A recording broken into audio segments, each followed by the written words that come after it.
My family said I owed them everything, so they robbed me, trashed my car, smeared my name at work, and bragged about it until I had them arrested. When I was 7 years old, I told my mom that when I turned 18, I wanted to live in a huge mansion made of gold. Honey, people who move out are bad people, and if you ever do that, mommy and daddy will be very upset. I nodded like it was the most reasonable thing in the world and promised to live with her forever, and I had every intention of keeping that promise until I turned 20 and found myself sharing a room with my 2 baby nephews. I was waking up almost every night at 3 a.m. to crying, screaming, and even vomiting. So, for the first time since I was 7, I brought up the idea of moving out. I told her I could live with a friend, and I would pay for everything. She gasped loudly. It was so dramatic that you could have sworn she just found out she had 1 day left to live. How dare you? I'm not even going to entertain this. Don't even think about asking your father. You see, to my parents, moving out is a sign of betrayal. They basically think it means you're ungrateful and a horrible child. So I figured that if I proved my loyalty and then asked them again, everything would be fine. So I started working an extra 20 hours a week and giving them half of every paycheck. Still not convinced. I did all the grocery shopping, cooking, and cleaning for them. Still not convinced. I even took time off of college and work to help take care of all 7 kids living in the house. And guess what? They still weren't convinced of my gratitude and loyalty. They never even gave me a thank you for any of it. And by the time I was 23 and graduating college, I was the one who had had enough. Because not only did they not show up, but as soon as I got home, the first thing they did was make fun of me. You see, I forgot to mention their unconventional morals stretched beyond just not moving out. It's any achievement. Even convincing them to let me finish high school was a battle. So when they started calling me an office rat or Mr. Fancy Degree, I spent the night asking my buddies if they were looking for a roommate. Thankfully, one of them was, and I told my mom. She didn't say anything, just crossed her arms and walked away. Well, I moved out that same day, and I never heard from my family again, and I didn't reach out either. I wanted to make sure I had a stable life first, and it wasn't until a few months ago when I turned 31 that I finally considered reaching out, because in that time,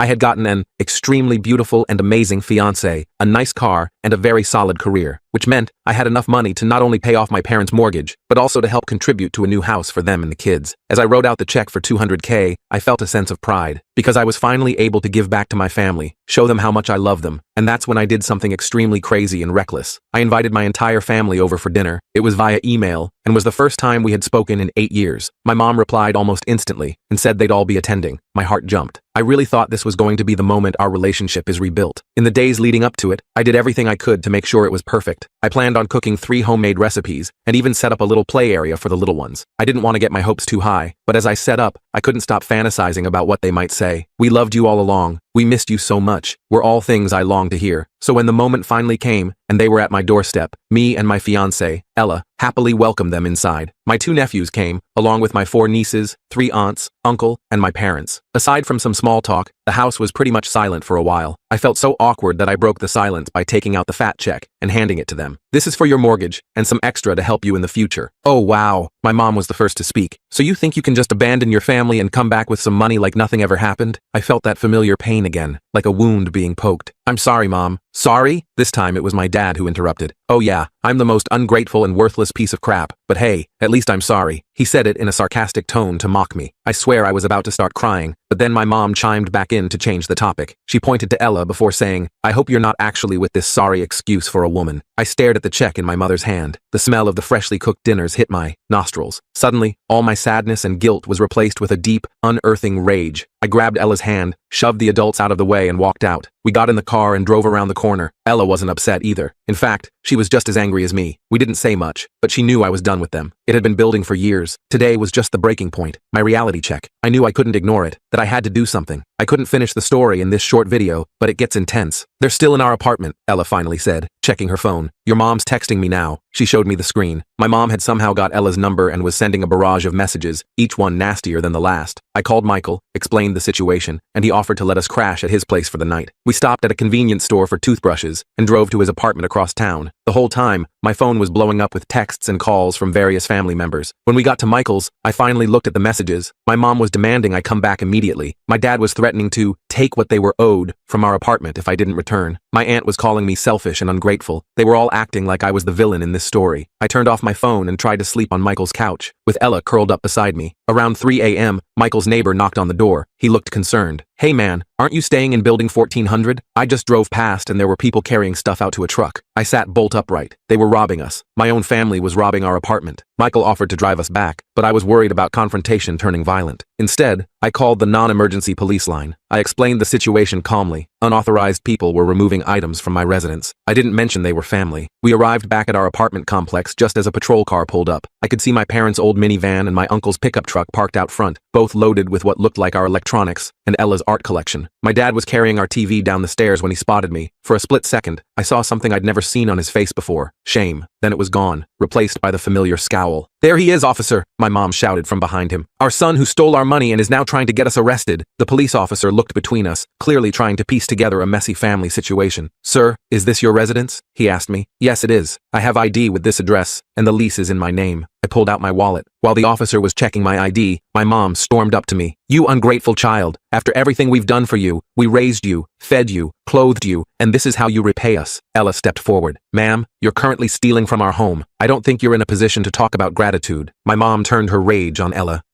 You're the reason he abandoned his family. You've poisoned him against us." I stood between them. "Ella and I have been together 4 years. I left home 8 years ago because you made it impossible to stay. This has nothing to do with her." The officer had heard enough. "All right, I need everyone to calm down. Sir, since this is your residence, do you want to press charges for theft?" I looked at my family, the people who were supposed to love me unconditionally, but instead had tried to take everything from me. Again, part of me wanted to say yes, to watch them face consequences for once in their lives, but another part knew that would just feed into their narrative of me being the villain. I looked at the officer, then back at my family. My dad still had our TV halfway down the stairs. My mom was glaring at me with pure hatred. My aunts and uncle were frantically trying to shove more of our stuff into their vehicles, and my nephews and nieces were watching it all with wide eyes, their innocent faces reflecting confusion and fear. These kids were learning that this behavior was normal, that family meant taking what you wanted regardless of boundaries or respect. The thought broke my heart. "No," I finally said to the officer, my voice steadier than I expected. "I don't want to press charges, but I do want my property returned and for them to leave." The officer nodded, his expression professional but sympathetic. "You heard him. Put everything back where you found it and then vacate the premises." Immediately, my family erupted in protests. My dad nearly dropped the TV in his anger, fumbling with the bulky screen as his face turned an alarming shade of red. "This isn't over," my mom screamed as they reluctantly started carrying things back upstairs, her voice echoing through the stairwell. "That money is ours. You owe us. After everything we've done for you." It took almost an hour for them to return everything to our apartment, each item placed back with aggressive resentment. The officer stayed the whole time, bless him,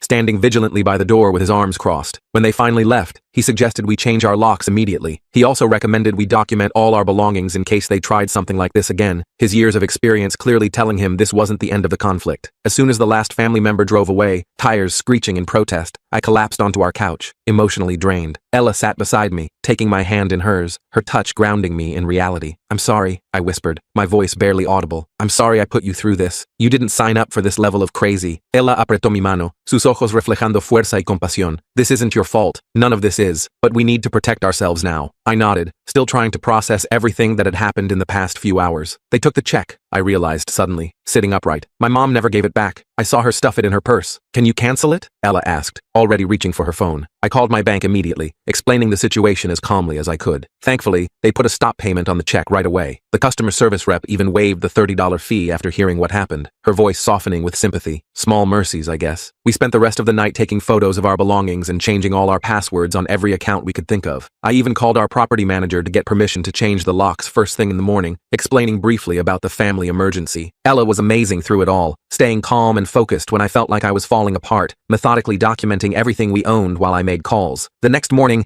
we called a locksmith who came and installed new deadbolts, reinforcing the door frame as well for extra security. I was just signing the paperwork, the smell of fresh metal shavings still in the air, when my phone rang. Unknown number. I answered hesitantly, bracing myself for more family drama. It was my niece, Karma. She was 16 now, the oldest of the kids, with a maturity beyond her years from growing up in that household. "Uncle, I'm sorry about yesterday," she whispered. She sounded like she was trying not to be overheard, her voice barely audible. "Grandma and Grandpa told us all that you were going to give them money for a new house, but then you changed your mind and tried to have them arrested." My heart sank, a fresh wave of hurt washing over me. "That's not what happened, Karma." "I know," she said softly, conviction in her young voice. "I saw everything. They've been talking about this dinner for weeks. Grandma kept saying she was going to get what she deserved from you. They made us all get dressed up and everything." The realization hit me like a truck, the pieces falling into place. They had planned this all along. The quick response to my email invitation, the immediate anger when I gave them the check. They had come with the intention of making me feel guilty enough to hand over money, then twist the narrative to make me the bad guy no matter what happened. The elaborate manipulation made me feel sick. "Karma, where are you now? Are you safe?" I asked, suddenly concerned about her calling me like this, imagining the consequences if she was caught. I'm at school. I borrowed my friend's phone. She paused, a rustling sound suggesting she was moving to somewhere more private. Uncle, they're saying they're going to get that money one way or another. I heard Grandpa talking about your work. Do you work at Palmer Tech? My blood ran cold, a chill running down my spine. Yes, why? They were looking up the address online. Grandpa said something about paying you a visit there. He was on Google Maps looking at pictures of the building. I thanked Karma for the warning and told her to be careful, to delete the call record from her friend's phone. After we hung up, I immediately called my boss. I explained that I was having a family issue, and that if any of my relatives showed up at the office, security should not let them in under any circumstances. My boss was understanding, even offering to let me work from home for a few days, his concern evident. Ella and I decided it would be best to lay low for a while. We ordered groceries for delivery and worked from home, creating a temporary fortress. I was constantly checking the parking lot from our window, half expecting to see my parents' minivan appear at any moment, jumping at every car door that slammed. 3 days passed without incident. I was starting to think maybe Karma had misunderstood, or maybe my parents had just been making empty threats in the heat of the moment. Then Thursday morning, I got a call from HR. Mr. Thomas, we've received some concerning communications about you, said Jessica, the HR director, her normally cheerful voice strained. Would you be able to come in for a meeting today? My stomach dropped, acid rising in my throat. What kind of communications? Jessica hesitated, choosing her words carefully. I'd rather discuss this in person. How's 2 p.m.? I agreed to the meeting, then immediately called my boss, Joseph. He picked up on the first ring. I was just about to call you, he said, sounding stressed. Your parents have been emailing everyone in the company. They're claiming you stole money from them and that you're unstable. They sent screenshots of texts supposedly from you threatening them. It's getting pretty ugly. What? Those are fake. I never sent any threats, I insisted, panic rising in my throat, my hands beginning to shake. I know, Joseph said quickly. Look, HR has to follow protocol here, but I've got your back. Just come in, explain the situation calmly, and bring any evidence you have that these people are, well, crazy? I suggested, a hysterical laugh threatening to escape. Your words, not mine, Joseph replied, but I could hear the sympathy in his voice. I spent the next hour gathering evidence, the police report from when my family tried to rob us, screenshots of the threatening texts they had sent me, and even pulled up my bank statement showing the stopped check for $200,000 that I had tried to give them. I organized everything meticulously, determined to protect my professional reputation. Ella drove me to the office since I was too nervous to drive myself, my legs feeling like jelly. Want me to come in with you? She asked as we pulled into the parking lot, squeezing my knee reassuringly. No, I need to handle this myself, I said, trying to sound more confident than I felt, straightening my tie nervously. But thank you. I walked into the HR meeting room at exactly 2 p.m., clutching my folder of evidence. Jessica was there, along with Joseph and someone from legal, a woman I recognized but couldn't name. They had a folder of printouts in front of them, looking solemn. Thank you for coming in, Jessica began formally. We've received multiple emails from people claiming to be your parents. They've made some serious allegations against you, including theft and threatening behavior. As I'm sure you understand, we have to address these claims. I took a deep breath, centering myself. I understand, and I appreciate you giving me the chance to address this. My parents and I have a complicated relationship. I recently offered them financial help, which they took, but then became angry when I wouldn't give them more. Now they're retaliating. Let me show you what actually happened. I went through the entire story, showing them my evidence as I went. They listened attentively, occasionally asking clarifying questions, their expressions shifting from concern to understanding. When I finished, there was a long silence, the tension in the room palpable. Well, Jessica finally said, exchanging glances with the others, this is certainly a unique situation, but based on your performance history and the evidence you've provided, we have no reason to doubt your account. Relief washed over me, my shoulders dropping several inches. Thank you. That said, she continued, straightening a paperclip on the table, we need to address the ongoing disruption. These emails are flooding our inboxes and affecting business operations. The legal representative spoke up, her voice crisp and professional. We can send a cease and desist letter to your parents, making it clear that continuing to contact the company will result in legal action. This would come from the company, not from you personally. I nodded gratefully. I think that would be best. Joseph clapped me on the shoulder as we left the meeting, the gesture supportive and reassuring. Don't worry about this affecting your position here. We all have family drama sometimes, though yours is, he trailed off, searching for a diplomatic word. A complete nightmare? I suggested, managing a weak smile. He laughed. Something like that. I thought that would be the end of it. The company sent the cease and desist letter, and the emails stopped abruptly. Ella and I started to relax a little, the constant tension beginning to ease. We even went out for dinner one night, our first time leaving the apartment together in over a week, enjoying a quiet meal at our favorite Italian place. That was when things got even worse. When we got home from dinner, our apartment door was ajar, a sliver of darkness visible through the gap. My heart sank as I pushed it open, instinctively moving Ella behind me. The place had been ransacked, drawers pulled out, furniture overturned, everything of value gone, laptops, jewelry, Ella's art collection that she'd spent years curating, even our expensive coffee maker. "Oh my God," Ella whispered, stepping gingerly over the mess on the floor, broken glass crunching under her shoes. I immediately called the police, my voice shaking as I explained the situation. While we waited for them to arrive, I checked our bedroom. The mattress had been slashed open, clothes strewn everywhere like confetti. But the worst discovery was on our bathroom mirror, written in what looked like Ella's favorite red lipstick, "You owe us everything." The police arrived quickly, 2 officers carefully documenting the scene. As I was explaining what happened, one of the officers got a call on his radio. He stepped aside to take it, then returned with a grim expression, his partner looking equally concerned. "Sir, was your vehicle a 2019 blue Honda Civic?" he asked, notepad poised. My stomach dropped. "Yes. Why?" "It's been found abandoned about 3 miles from here. Looks like it was deliberately crashed into a tree. The front end is completely smashed in." I felt like I might throw up, bile rising in my throat. They had stolen our car keys from the apartment and destroyed my car out of pure spite, a final act of vengeful destruction. The officer continued, "We've got officers on scene there as well. The vehicle's pretty damaged, but they found something interesting. There's a receipt in the car from a pawn shop dated today, about an hour before you called us." It didn't take long for the police to visit the pawn shop and confirm my suspicions. My parents, uncle, and one aunt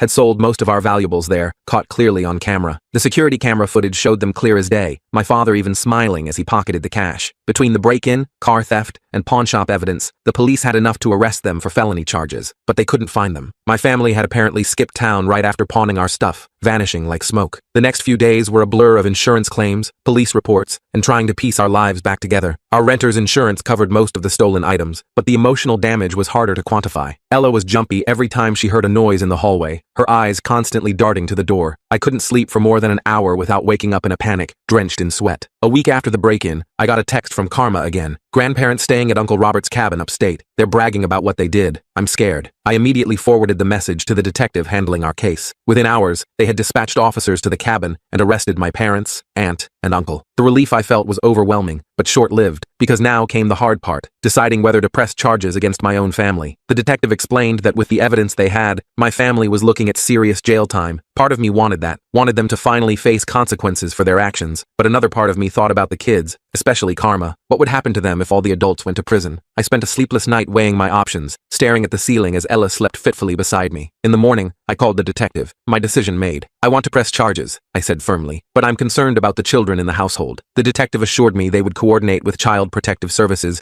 to ensure the kids were taken care of. I also mentioned Karma specifically, explaining how she had tried to warn me. I wanted to make sure she wasn't punished for doing the right thing. The next day, I received a call from a social worker named Barbara. She explained that the children had been temporarily placed in emergency foster care while the situation was assessed. "Karma has asked specifically to speak with you," Barbara said, her voice kind but professional. "Would you be willing to meet with her?" I agreed immediately. Later that afternoon, Barbara brought Karma to a neutral meeting spot, a quiet room at the local community center with comfortable chairs and calming blue walls. When Karma walked in, I barely recognized her. The little girl I remembered had grown into a teenager with tired eyes and hunched shoulders, looking much older than her 16 years. "Hey, Uncle," she said softly, sitting across from me, fidgeting with the sleeve of her oversized sweater. "Hey, Karma, I'm so sorry about all of this." I didn't know what else to say, the words feeling inadequate. She shrugged, a gesture too world-weary for someone so young. "It's not your fault. They've always been like this. I just didn't realize how bad until I got older." She looked down at her hands, picking at a hangnail. "The other kids are scared. They don't understand what's happening." "Are they treating you okay? In the foster home?" I asked, leaning forward with concern. "It's fine. The people are nice, but we're split up. Me and Katie are in one home, the younger kids are in another." She looked up at me, a question in her eyes that she seemed afraid to ask, vulnerability shining through her careful composure. "What is it, Karma?" I asked gently. She took a deep breath, gathering her courage. "I was wondering if maybe, I know it's a lot to ask, but maybe you and Ella might consider taking us, or at least some of us, just until things get figured out." The question caught me off guard. I had barely been able to protect myself and Ella from my family. How could I possibly take on the responsibility of caring for children? "I'm not saying forever," Karma added quickly when I didn't immediately respond, words tumbling out nervously. "Just, the little ones keep asking for family, and you're the only good family we have." Her words hit me hard. The only good family we have. Despite everything my parents had done to me, these kids still saw me as family, as good family. The weight of that trust was both overwhelming and humbling. "Let me talk to Ella," I finally said, "and we'd need to talk to Barbara about what's involved. It's not a simple process." Karma nodded, a tiny spark of hope in her eyes, the first brightness I'd seen there today. That evening, I explained everything to Ella. I expected her to be hesitant. After all, we were still dealing with the aftermath of the break-in, and taking in children was a massive responsibility, one we hadn't planned for. "We should do it," she said without hesitation, surprising me completely. "Really? You'd be okay with that?" I asked, searching her face for any sign of doubt. Ella took my hands in hers, her expression resolute. "Those kids need someone stable in in their lives, someone who can show them what a healthy family looks like. Who better than us? I kissed her, overwhelmed with gratitude for this amazing woman I was going to marry. The next day, we met with Barbara to discuss becoming emergency foster parents for the children. The process would be expedited given the circumstances, but we'd still need to complete background checks, home inspections, and training. It would be at least a couple of weeks before any of the children could potentially be placed with us. In the meantime, my parents' court date was approaching. The prosecutor had reached out to discuss my testimony. The evidence against my family was overwhelming. Security footage, fingerprints, the pawned items, the crashed car, and my testimony. They were facing significant jail time. 2 days before the court date, I received a call from an unknown number. Against my better judgment, I answered. Hello? Don't testify. It was my father's voice, low and threatening. You testify against us, and you'll regret it for the rest of your life. My hand tightened around the phone. Are you threatening me? Because that's another charge they can add to your list. It's not a threat. It's a promise, he growled. You think you know everything? You have no idea what we're capable of. Actually, I think I have a pretty good idea now, I replied, trying to keep my voice steady. Theft, destruction of property, harassment, breaking and entering. What else am I missing? There was a pause. Then he said something that chilled me to the bone. Ask Ella about Portland. Ask her what really happened there. The line went dead. I stared at my phone in confusion. Ella had lived in Portland for a year before we met. She'd mentioned it was a difficult time in her life, but hadn't gone into details, and I hadn't pushed. When Ella got home from work that evening, I told her about my father's call. Her face went pale when I mentioned Portland. What did he mean, Ella? What happened in Portland? She sat down heavily on our couch. I don't know how they could possibly know about that. She took a deep breath. I had a mental health crisis when I lived there. I was hospitalized for a while. It's not something I talk about because I'm still ashamed of how bad things got. I sat beside her, taking her hand. You have nothing to be ashamed of. But how could my parents know about this? I have no idea, she whispered. It's not public information. The only people who know are my parents and my old therapist. A horrible thought occurred to me. My parents mentioned looking me up online after I left. What if they've been stalking me, and by extension you, all these years? What if they contacted your family somehow? Ella's eyes widened. My mom would never, but my dad might. He never approved of me moving away from home. He's still pretty traditional in some ways. I pulled out my phone and dialed Ella's mom's number. She picked up on the third ring. Hello? Thomas? Is everything okay? She sounded concerned. Ella and I usually called her together on Sundays. Hi, Mrs. Johnson. Quick question. Has anyone contacted you recently asking about Ella? Specifically about her time in Portland? There was a pause. Actually, yes. A woman called about a month ago claiming to be doing a background check for a job Ella had applied for. She asked some very personal questions. I refused to answer and told her to contact Ella directly. My heart sank. Did she say her name? Let me think. I believe she said her name was Karen, my aunt's name. They had been planning this for weeks, gathering ammunition to use against us if things went south. I explained the situation to Ella's mom, who was horrified. She promised to call Ella's father and find out if he had been contacted as well. When I hung up, Ella was shaking. They're trying to use my mental health history against me? To what end? To discredit us both, I realized. If they can paint you as unstable and me as someone who enabled your instability, they might think they can create reasonable doubt about our version of events. Ella's expression hardened. Well, it won't work. I'm not ashamed of getting help when I needed it, and I have years of stable employment and references who can vouch for my character. I pulled her into a hug. We're not letting them win. Not this time. The court date arrived faster than I expected. I barely slept the night before, my mind racing with worst-case scenarios. What if my parents somehow convinced the judge they were innocent? What if they managed to twist things around and make me look like the bad guy? Ella must have sensed my anxiety because she rolled over at 3 a.m. and just held me until I finally dozed off. We arrived at the courthouse early, me in the only suit I owned, and Ella looking professional in a simple blue dress. Our lawyer, Sarah, met us in the lobby. We'd hired her using most of our remaining savings because we knew my family would try every dirty trick possible. Remember, Sarah said as we walked toward the courtroom, stick to the facts. Don't let them provoke an emotional response. That's exactly what they want. The courtroom was smaller than I expected. When my parents were brought in wearing orange jumpsuits, I almost didn't recognize them. My dad looked 10 years older, his face gaunt. My mom's hair was pulled back in a messy ponytail instead of her usual perfect styling. They both glared at me with so much hatred, I had to look away. My aunt and uncle were there too, sitting behind their lawyer, whispering frantically. When they spotted me, my aunt made a slashing motion across her throat. Real, mature. The proceedings started, and I tried to focus on the judge's words instead of the burning stares from my family. When it was my turn to testify, I walked to the stand on legs that felt like jelly. After being sworn in, I took a deep breath and told my story, keeping my voice as steady as possible. I described finding my apartment ransacked, the threatening message on the mirror, my destroyed car. I explained the years of emotional abuse, the manipulation, the way they'd tried to isolate me from everyone. I even mentioned how they'd tried to dig up dirt on Ella. My parents' lawyer tried to paint me as ungrateful and money-obsessed. He suggested I was the one who had demanded money from them, not the other way around. When he brought up Ella's hospitalization in Portland, Sarah objected immediately. The judge sustained it, giving my parents' lawyer a stern warning about relevance. When it was my parents' turn to testify, my mom put on an Oscar-worthy performance. She cried about how I'd abandoned the family, how she'd sacrificed everything for me. My dad claimed they only took what was rightfully theirs after I'd promised them money and then changed my mind. But their story had too many holes. The security footage from the pawn shop clearly showed them selling our belongings. The handwriting analysis matched my mom to the lipstick message on our mirror, and their previous harassment of my workplace had been well documented. After what felt like an eternity, the judge announced his decision. My parents, aunt, and uncle were found guilty on all counts. He sentenced them each to 3 years in prison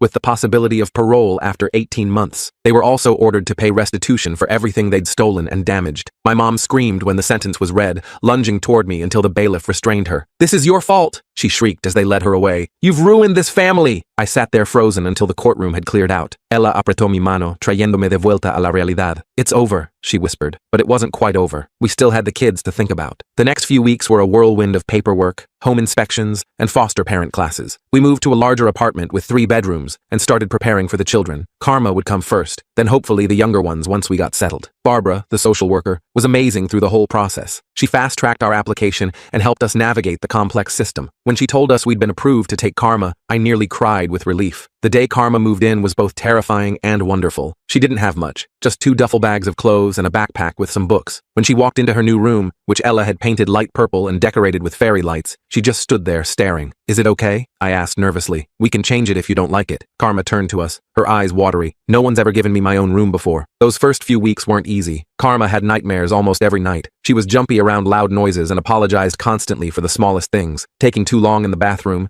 eating too much at dinner, leaving a cup on the coffee table. It broke my heart to see how conditioned she was to expect punishment for normal human needs. Ella was incredible with her. She showed infinite patience, gently reassuring Karma that she wasn't in trouble, that she was safe here. Slowly, Karma started to relax. She even smiled occasionally, a small, hesitant thing that lit up her whole face. A month after Karma moved in, Barbara called with good news. They were ready to place 2 more children with us, Katie, who was 10, and Mason, who was 7. The youngest 2 would remain in their current foster home for now, as they were doing well there and had bonded with the family. Katie and Mason arrived on a rainy Sunday afternoon. Katie was serious and watchful, her eyes constantly scanning for threats. Mason hid behind her at first, peeking out occasionally with curious eyes, but by dinner time, he was chattering away about dinosaurs, his earlier shyness forgotten. That night, after the kids were asleep, or pretending to be, I could hear Katie whispering to Mason through the wall. Ella and I collapsed onto our bed, exhausted but happy. "We're really doing this," I said, staring at the ceiling in disbelief. Ella se apoyó en un codo. "Do you regret it?" I thought about dinner earlier, how Karma had helped set the table without being asked, how Katie had carefully cut Mason's chicken into bite-sized pieces, how Mason had declared my mediocre spaghetti the bestest ever. I thought about the thank you note Katie had shyly handed me, written in careful block letters. "Not for a second," I answered honestly. The months passed in a blur of school runs, homework help, and doctor appointments. There were difficult days, like when Mason had a complete meltdown in the grocery store, or when Katie refused to speak for 3 days after a phone call with a social worker. But there were amazing moments too. Karma getting an A on her history project, Mason losing his first tooth, Katie finally calling our apartment home. 6 months after the kids moved in, we received a notice that my parents were eligible for their first parole hearing. The thought of them being released sent me into a panic spiral. What if they came after us again? What if they tried to take the kids? Sarah, our lawyer, helped us file for a permanent restraining order against my entire family. She also connected us with a family court attorney to discuss more permanent custody arrangements for the children. The goal was still family reunification according to the system, but given the circumstances, there was a strong case for terminating my parents' parental rights. The day of the parole hearing arrived. I decided to attend, despite Ella's concerns, leaving her home with the kids. I needed to face my family one more time, to make sure they understood I wasn't backing down. The prison meeting room was cold and sterile. My parents shuffled in wearing handcuffs, looking smaller somehow. My mom's eyes widened when she saw me, a confusing mix of emotions crossing her face. During the hearing, I spoke about my concerns for the children's safety if my parents were released. I described the ongoing therapy the kids needed to deal with the trauma they'd experienced. The parole board listened attentively, taking notes. When it was my parents' turn to speak, my dad went first. He gave a rehearsed-sounding apology, talking about anger management classes he'd taken in prison. But there was no real remorse in his voice, just calculation. My mom was different. She looked directly at me as she spoke. "I've had a lot of time to think in here," she said, her voice hoarse. "I've realized I don't know how to love properly. I never learned it from my own parents. I thought love meant possession, control. I thought if my children left me, it meant they didn't love me." I stared at her, waiting for the manipulation, the guilt trip, but it didn't come. "I'm not asking for forgiveness," she continued. "I don't deserve it, but I want you to know I understand now what I did wrong. And